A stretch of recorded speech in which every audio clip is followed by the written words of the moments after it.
Born over a century before the Battle of Yavin, Anya Kuro was an enigmatic Jedi Master that remained something of a mystery even to her colleagues.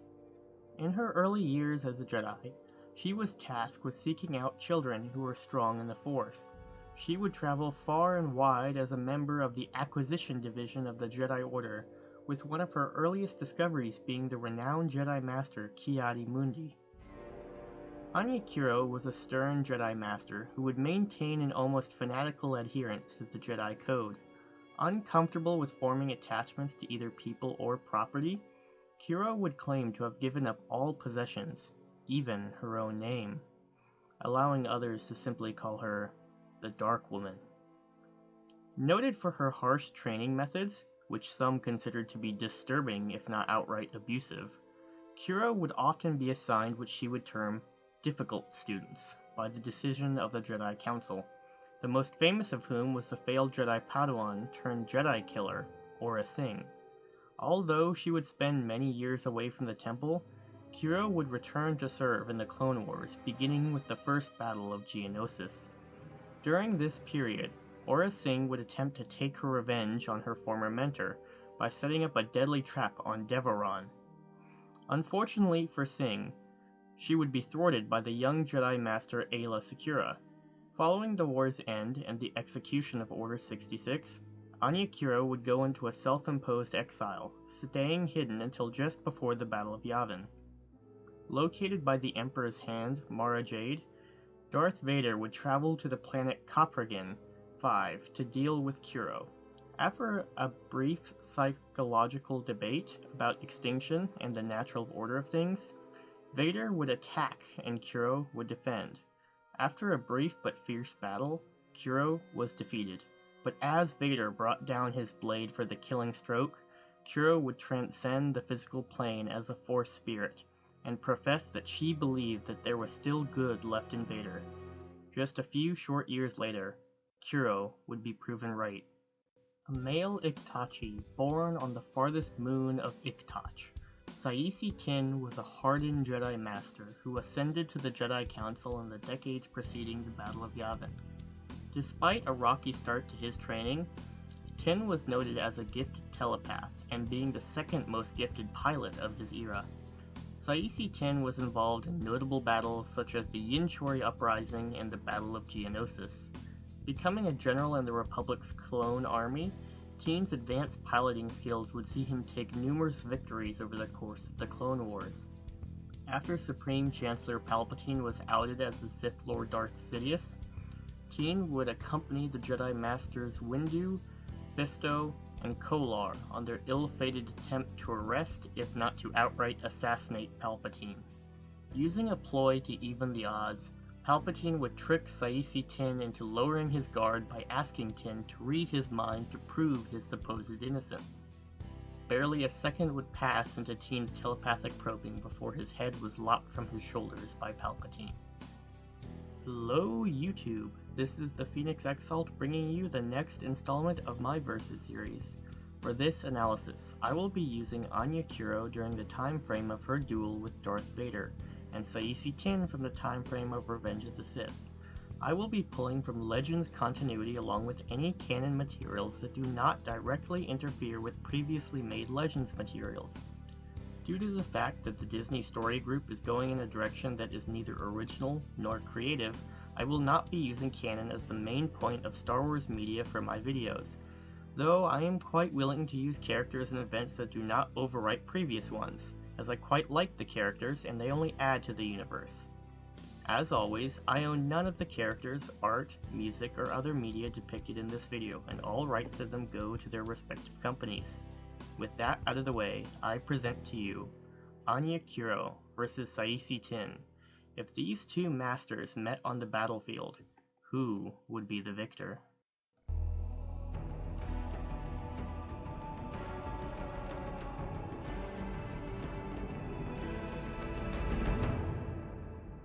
Anya Kuro was a human woman whose exact age remains uncertain, but some inferences can be made to guess her age. It is known that Ki-Adi-Mundi was born approximately 92 years before the Battle of Yavin. It is also known that Mundi was found and brought to the Jedi Temple at the age of 4 by Anya Kuro herself. By the time of her duel with Darth Vader, even a conservative estimate of her age would put her at over 110 years old. The light side of the Force is known to sustain its users well into old age, but the level at which Kuro retained her physical fitness is truly exceptional. Kuro has sustained blade locks against Darth Vader and Asherad Het.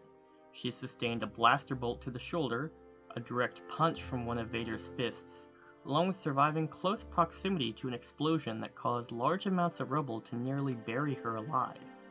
Most notably, all of the aforementioned feats came during the time span of her old age.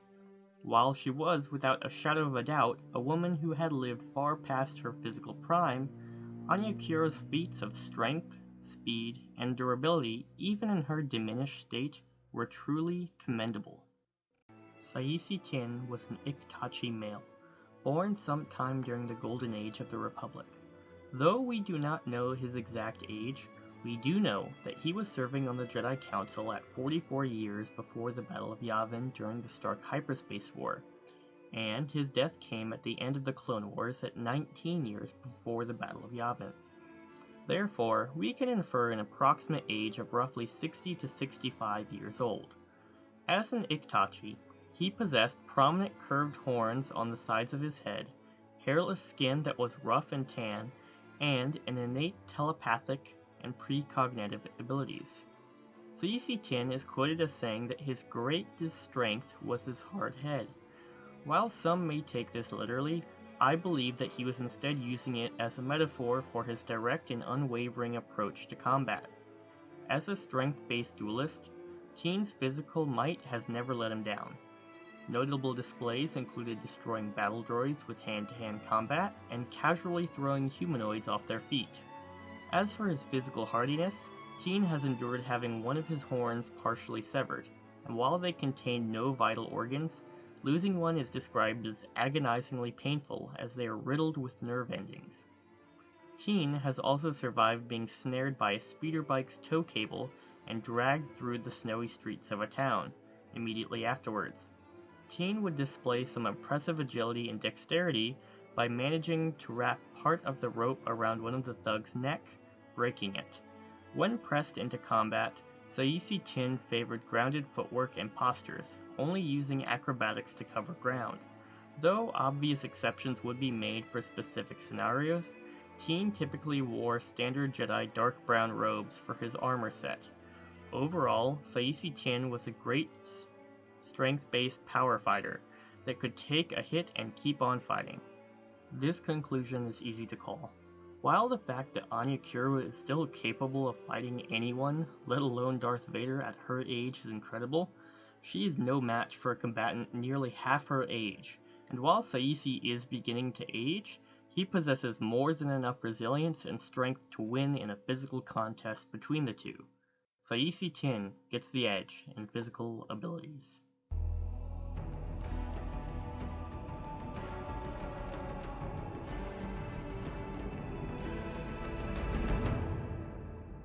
Although she was an obscure master who spent most of her time on the galaxy's fringe, Anya Kuro was a respected and valued instructor at the Jedi Temple for many years.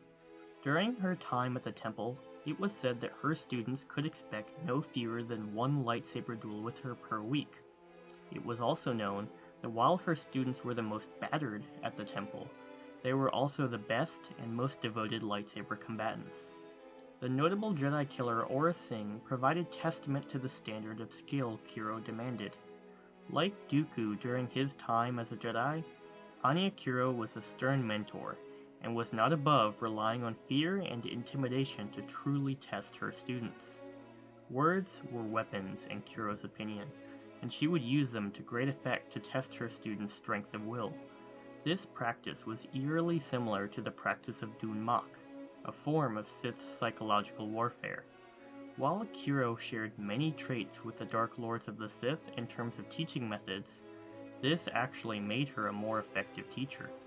Darth Plagueis would note that the Sith training often produced more capable individuals, as Sith apprentices were forced to truly sink or swim, as the price of failure was death. Jedi apprentices, on the other hand, could afford to coast on mediocre skill, especially if they were paired with a master too blinded by compassion to truly test their students. Anya Kuro understood this, and even if she believed the Sith to be truly evil, Kuro clearly took some inspiration from their training methods. Her methods were so brutal that when her then Padawan Aurra Sing disappeared, several members of the Jedi Council seriously considered the idea that Kuro had killed Sing in a sparring match taken too far. While this rumor was completely false, and was put to rest when Sing reappeared as a bounty hunter and Jedi killer, the mere fact that Jedi Council members entertained this idea speaks to her reputation of brutality and her unforgiving nature. Unsurprisingly for someone with her reputation, Kuro was a master of lightsaber combat.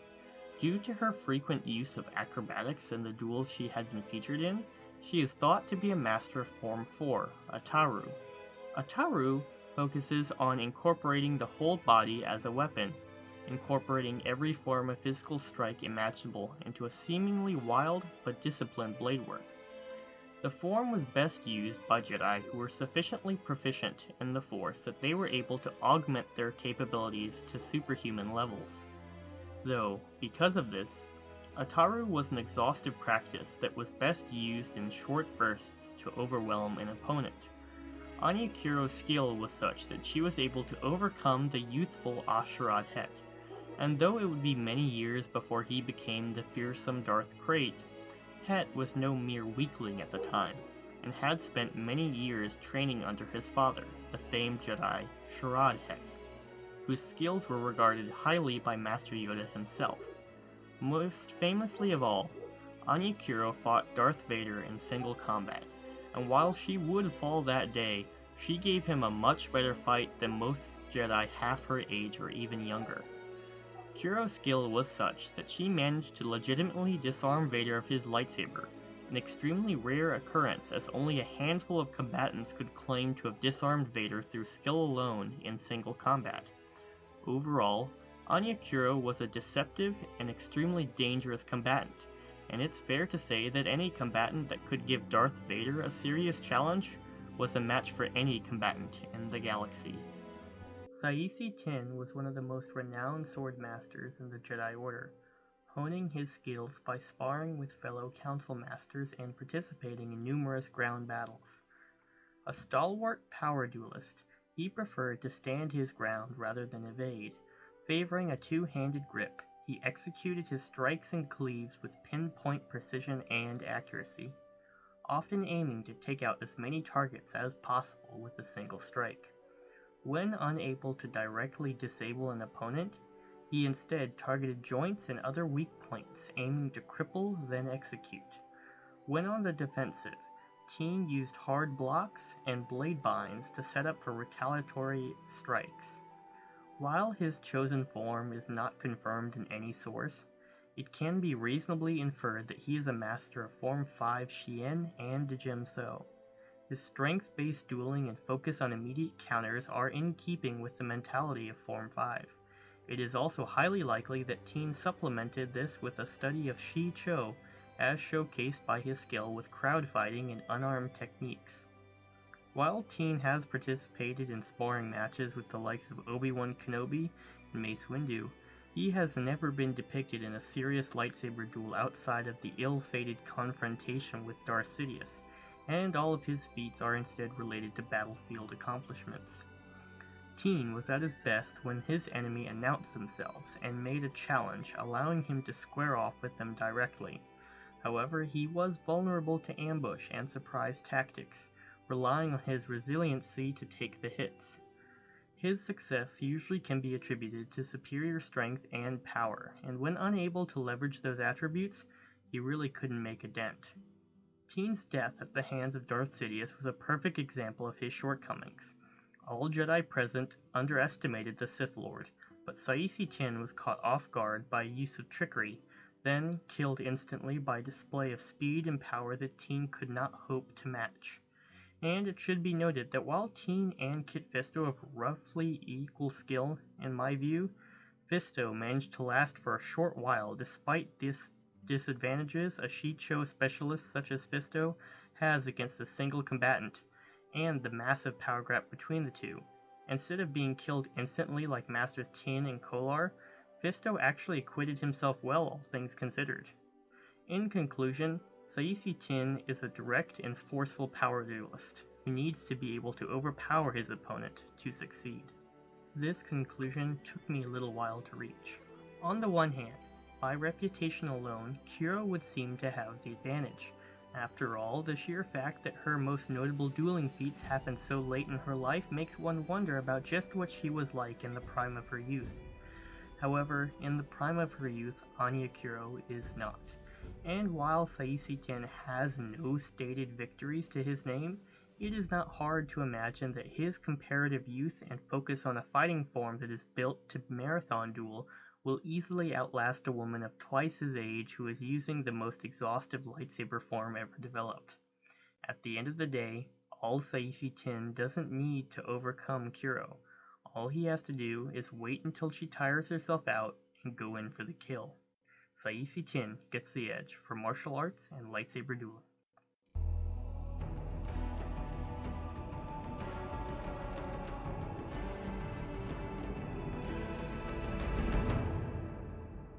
Being such an obscure master, little is known about where or how Anya Kuro acquired the knowledge of all of her abilities. What is known, however, is that there are precious few in the galaxy who could claim to come close in terms of variety. While several Jedi Council members disapproved of her and her methods, Kuro was renowned for her deep connection to the light side of the Force. Proficient in the arts of stealth and infiltration, Anya Kuro was easily one of the best field operatives at the Order's disposal.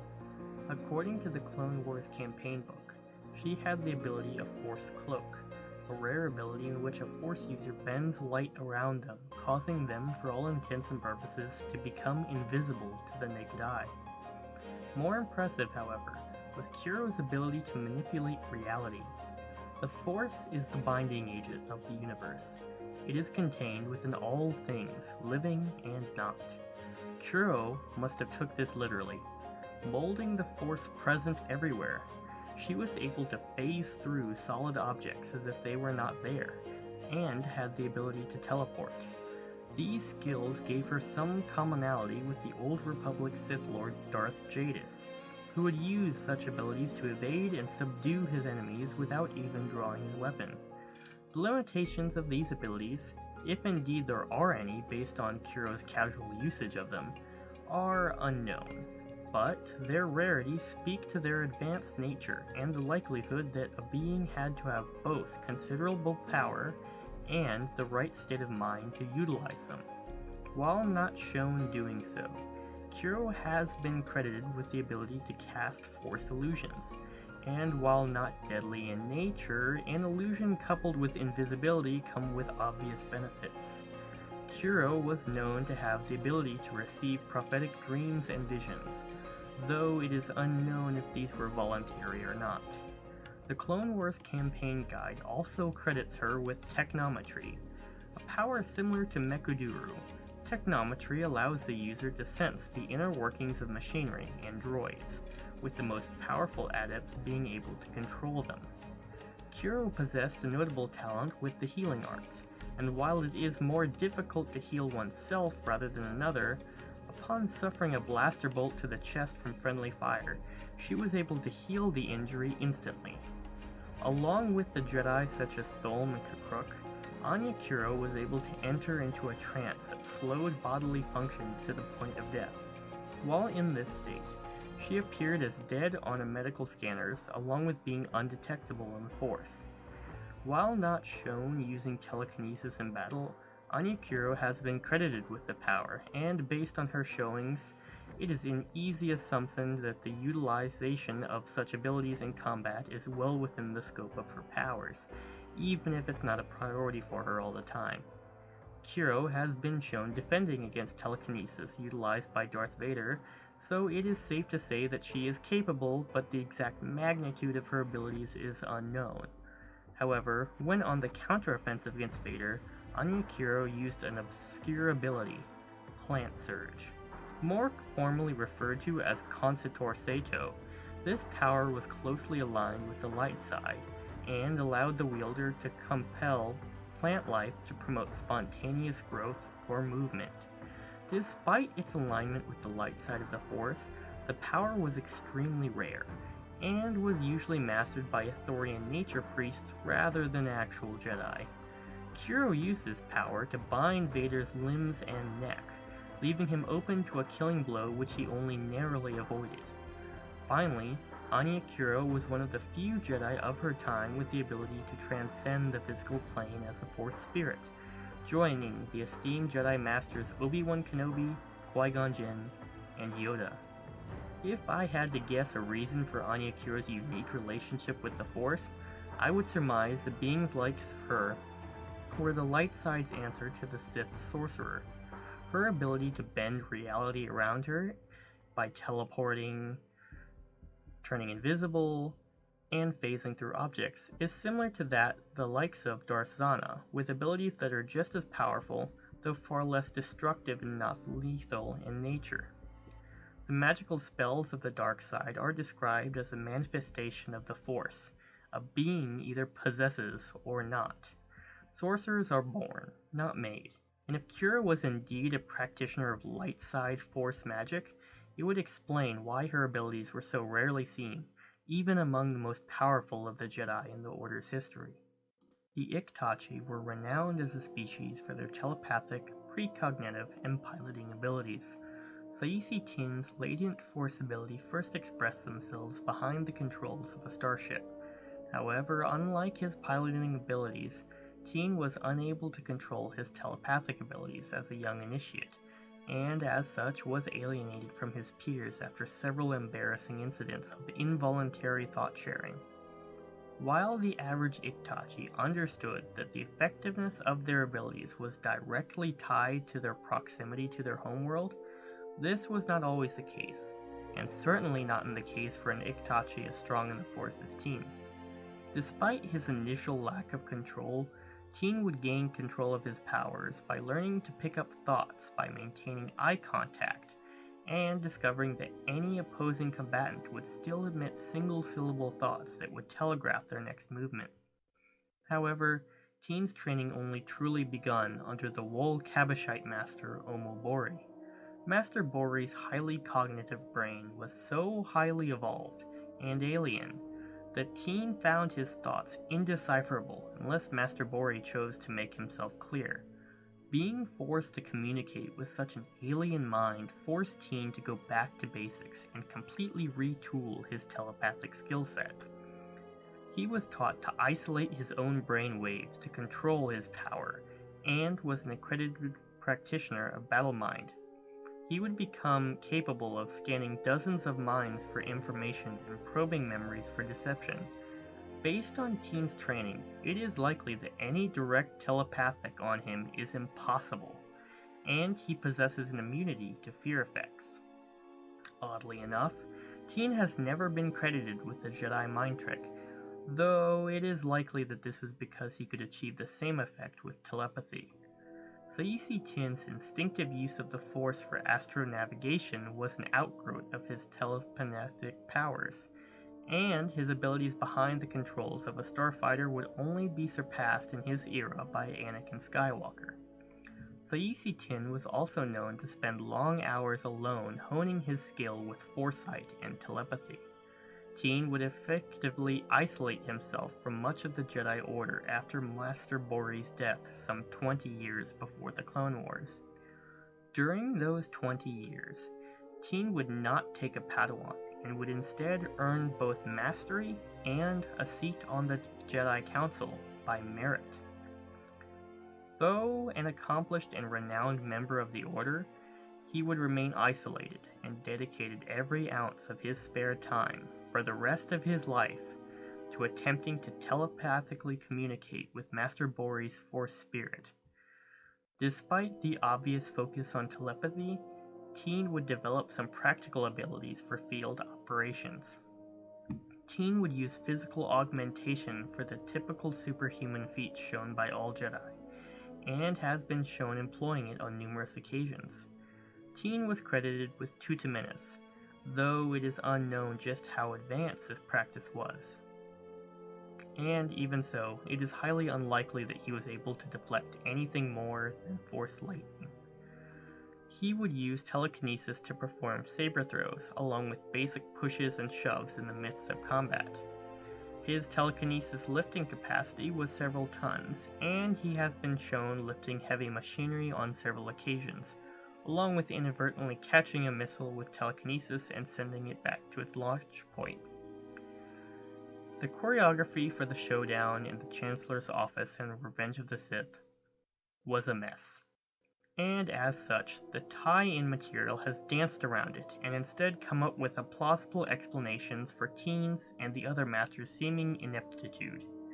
The tie-in material Lightsabers, A Guide to the Weapons of the Force, states that Darth Sidious was projecting an intense dark side aura of confusion to deliberately confound the senses of Master Tiin, Kolar, and Fisto.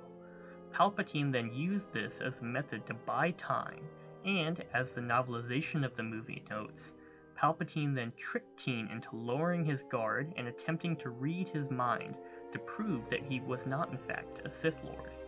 Such a display of telepathic power on the behalf of Palpatine is not far-fetched, and it is entirely plausible that Palpatine used his overbearing telepathic might as the most powerful Darksider in history to simply overwhelm Tien's senses long enough to kill him.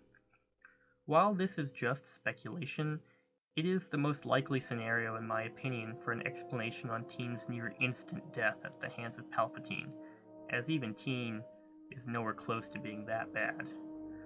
All in all, Saesee Tiin is a master telepath, and not a Force user to be taken lightly. These two combatants are without question some of the most powerful Jedi of their era.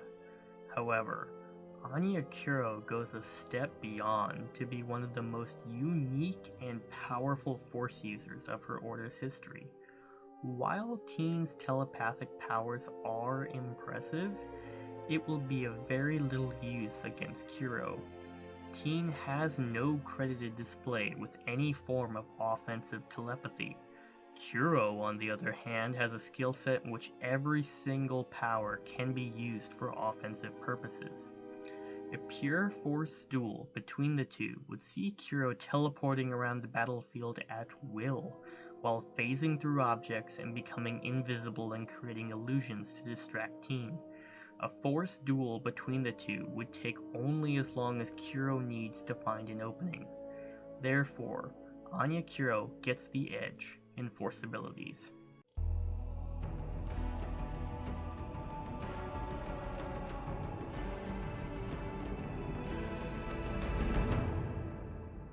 Anya Kuro wielded a standard Jedi lightsaber, likely powered by a purple Adegan crystal.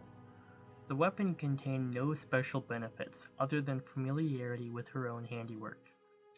Saesee Tiin carried a standard Jedi lightsaber powered by a green Ilum crystal. Tien's lightsaber followed a common design for lightsabers of his generation, and was suited for a two-handed fighting style. However, it provided no special benefit except familiarity with his own handiwork.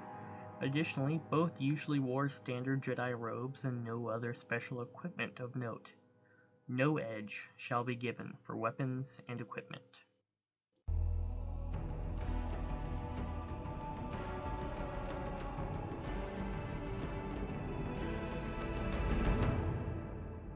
And now, the verdict. For this fight, let's say it takes place on the Imperial landing platform on Endor, with multiple loose objects of various sizes for the combatants to use. Additionally, let us assume that for the purpose of this fight, neither combatant recognizes the other, because one or both combatants recognizing each other would cause the combatants to behave much more differently than normal, and as such would not be an even playing field. Additionally, and as per usual, to keep the playing field even, Neither combatant will have time to prepare for the battle, and the fight will begin with both combatants in full view of each other. And because both are Jedi, we will assume that for the purposes of this engagement that both will be vying for the kill. As a final tally for this matchup, I see the victor winning 9 times out of 10. This will be a scenario of 1 majority victory. Let us begin. Anya Kuro stared out across the permacrete tarmac. She saw a male Iktachi, powerfully built, with a stern expression. Igniting her lightsaber, she felt the familiar currents of the light side right over her aging body. Saesee Tiin returned the stare of the human across the platform. She appeared old, but had the gentle grace of a woman who had lived a long and content life. Though, by her knowing smirk and ignited lightsaber, Tiin knew she had one more good fight left in her, at least. In the early fight, I see 4 possible endings going to the victor, and 1 to the loser. That being said, it is more likely that the fight would move past such an early stage, as Kuro and Tiin are primarily swords beings when it comes to combat, and neither would resort to force abilities just yet. And because both have a saber skills close enough to each other that neither could expect a quick victory, it is unlikely that either would be able to kill the other so early on in an engagement. Saesee Tiin was on the defensive. His opponent was clearly a master of the 4th form, and usually Teen's own skill allowed him to compensate for this by staying rooted to the ground and responding with overwhelming force.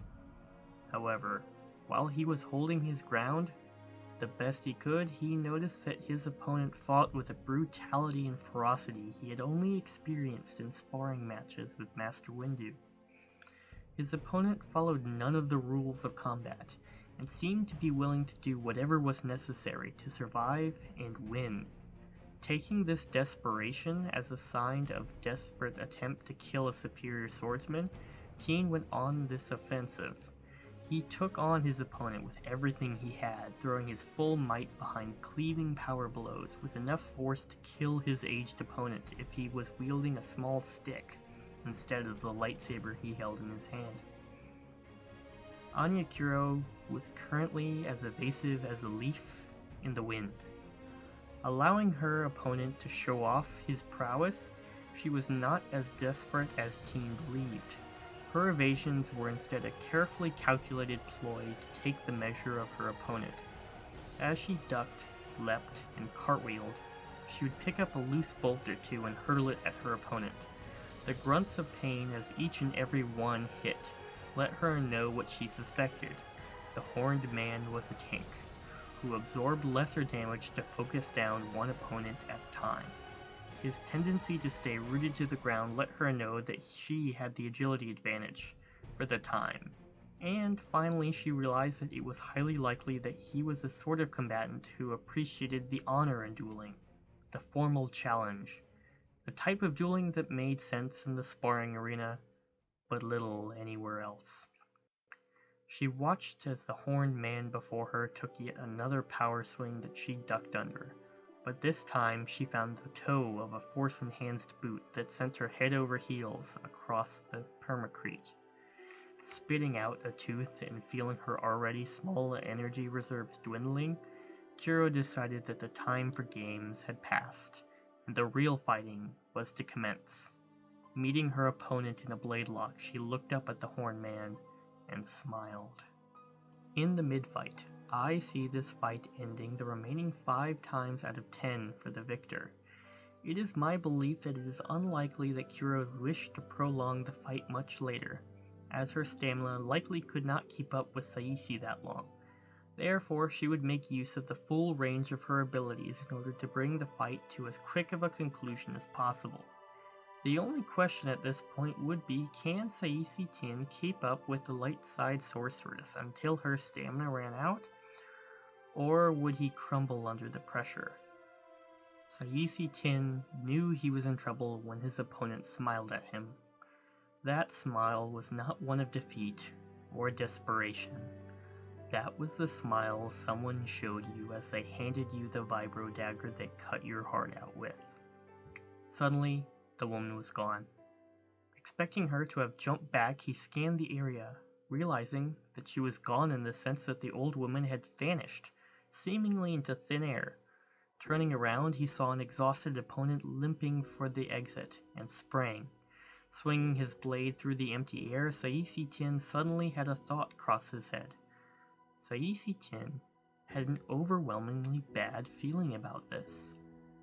Danger senses lighting up, he raised his saber over his head for his opponent to slam into, seemingly coming from nowhere. The woman backflipped off the blade, but instead of landing on her feet, she simply sank through the deck of the platform until she disappeared. Keeping his senses on high alert, Teen's life was saved when he telepathically sensed someone aiming to kill right below him. Leaping into the air, he avoided first the saber, then the hand, then the rest of his opponent, leaping through the deck as if it didn't exist at all. Saesee leapt at his opponent, only for him to notice that she had not raised a block. Taking a gamble, he twisted mid-flight and raised a block, just in time to see the woman materialize out of thin air with a vicious thrust aimed at his heart. Sending a force push her way to give himself some breathing room, he panted hard, realizing that he had almost died thrice in roughly as many minutes. Raising his blade once more, he prepared for an onslaught. Kuro was in her element. The Force had been a constant companion for all her life. Like any true companion, it had her back, even this late in life. Phasing through the tarmac, she would run through rooms as she baited the man with illusions to position him for her next attack. Kuro was tiring, but she knew that all she had to do was land one strike, and he would die. To win, her horned opponent had to evade all of them. Saesee Tiin was out of his element, and was being backed into a corner when he had an idea. Leaping to the edge of the platform, he reasoned that there was no rooms underneath it, and so his opponent would have to show herself. She did. With a flash of light, she appeared some 50 meters away, still with a smile on her face. Tiin restrained the urge to chase after her, as he knew that she would simply use her strange magic to simply begin ducking under the platform again, and so he waited. Tiin began focusing on her as he felt her drawing on the Force. He felt a twinge in his telepathic powers that signaled the foreshadowing of an attack, but this was in direct contrast with his Force senses that told him that she had not teleported, and was indeed still standing there, some 50 meters away, far too far to hope to attack him. Too late, he felt the nearby tree entangle him, restraining his limbs and neck. Seeing her rushing towards him, and realizing he needed just a little more time to cut himself free, he lifted a large slab of permacrete and sent it sailing at the woman. Tiin was hoping that the time she took to leap over it, cleave it in two, or even teleport with her saber, would buy him enough time to escape his organic restraints. Unfortunately for Tiin, he watched as the woman simply phased through the slab in a flying leap that was coming around for the coup de grace. Snip! And all that was Saesee Tiin became nothing in but an instant. And thus, I declare Jedi Master Kuro the victor. Inspiration for this matchup came from me initially wanting to use Kuro in a versus video at some point. The next item on my list was finding an appropriate partner, or, in this case, combatant. While I considered several Sith and Jedi, I became drawn to Saesee Tiin, as to some extent he was another maverick in the Jedi Order, choosing to spend most of his time in solitude. Additionally, Tiin had a rather unique set of telepathic powers for his generation, and considering he's never had a proper fight scene, I chose to give him one. While I retained the opinion that Tiin could outlast Kuro in a pure lightsaber duel, the sheer fact that she can do all of the things she can, coupled with Teen's weakness against the unexpected, led to a rather lopsided matchup.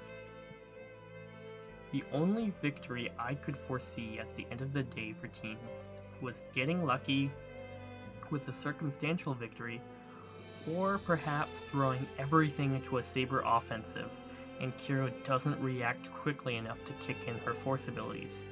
At the end of the day, Tiin fights similar to a Tier 3 Darth Vader, and against an opponent like Anya Kuro, who only just lost against the Tier 1 might of Vader, being 2 tier down lower shows in the case of Tiin, and in this case, got him killed. That being said, thank you all for watching this episode of the first season of the Versus series. Keep in mind that this is all my opinion of a hypothetical matchup, and feel free to leave comments, criticisms, or suggestions for future matchups in the comments down below. This is the Phoenix Exalt, signing out. May the Force be with you. Always.